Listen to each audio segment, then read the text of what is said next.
এই মিষ্টিটা আমি যতজনকে খাইয়েছি তারা মানে প্রশংসাই করেছে, আর প্রশংসাই করতে হবে, কারণ খুবই সুন্দর, মানে পুরো নরম, এত নরম যে ভালোই বলতে হবে।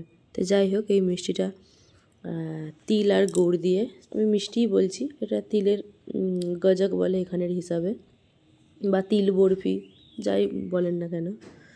তো প্রথমে বাদাম, এটা শুধু তিল দিয়েও করে, কিন্তু আমি এখানে বাদামটা অ্যাড করেছি কারণ আরও ভালো লাগবে, যেটা আমার মনে হয়েছে। তো আমি এখানে এই যে মুগফলি বা চিনে বাদাম, ওইটাকে ভেজে নিতে হবে, মানে সেঁকে নিতে হবে, আর তিলটাকেও ভালোভাবে ভেজে নিতে হবে। নিয়ে দুটোকে আলাদা আলাদাভাবে রেখে ঠান্ডা করে, তিলটা কিন্তু মিক্সিতে গুঁড়োবো না, আমি বাদামটা আগে গুঁড়িয়ে নিলাম। বাদামটার সঙ্গে আরও একটু ফ্লেভার আনার জন্য কিছু ড্রাই ফ্রুটস ছিল, তো সেগুলোকে একটু মানে গরম করে নিলাম বা সেঁকে নিলাম। তো নিয়ে বাদাম আর ড্রাই ফ্রুটসগুলো আলাদা মিক্সিতে আগে থেকে গুঁড়িয়ে রাখবো। এবার গুড় লাগবে, এবার যে গুড়টা এই যে আমি মানে গালিয়ে রাখছি, এবার এই গুড়টাকে বেশি ফোটানোর দরকার নেই, গলে যাওয়া পর্যন্ত ফুটিয়ে নিলেই হবে, কারণ না হলে প্রচুর শক্ত হয়ে যাবে। আর এই যে ভেজে রাখা তিলগুলো, কোটা তিল, এগুলো ঢেলে দেবো, কারণ এর পরের প্রসেসে যাব। ঢেলে দিয়ে আর এটাকে ভালোভাবে, মানে গুড়টার তিলটা ভালোভাবে মেখে গেলে সেটাকে একটা আলাদা পাত্রে ঠান্ডা করতে দেবো, স্টিলের ডিশে আর কি নামিয়ে নেবো, একটু ঘি বা একটু বাটার লাগিয়ে, কারণ ওটা জমবে, ওটা জমে পাটালির মতন হয়ে যাবে। যে দেখতেই পাচ্ছেন, আমি আগেও বলেছি, তো এগুলো একসঙ্গে মিক্সিতে গুঁড়িয়ে আগে থেকেই রেডি করে রাখবো। আর ওদিকে ততক্ষণ পাটালিটা জমছে, তো পাটালিটা জমে যাওয়ার পরে ওটাকে হাতে করে ভেঙে নেব।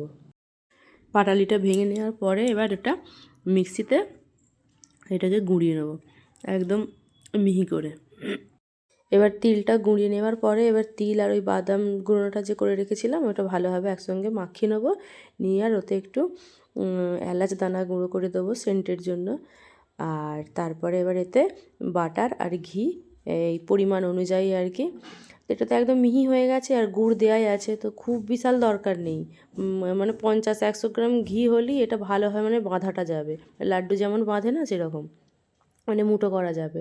তা আমি সেরকম ততটাই দেশি ঘি আর একটু বাটার ছিল, ভালোভাবে মানে মেল্ট করে নিয়ে আর এটার সঙ্গে ওপর থেকে ছড়িয়ে দিয়ে ভালোভাবে মাখিয়ে নিলাম।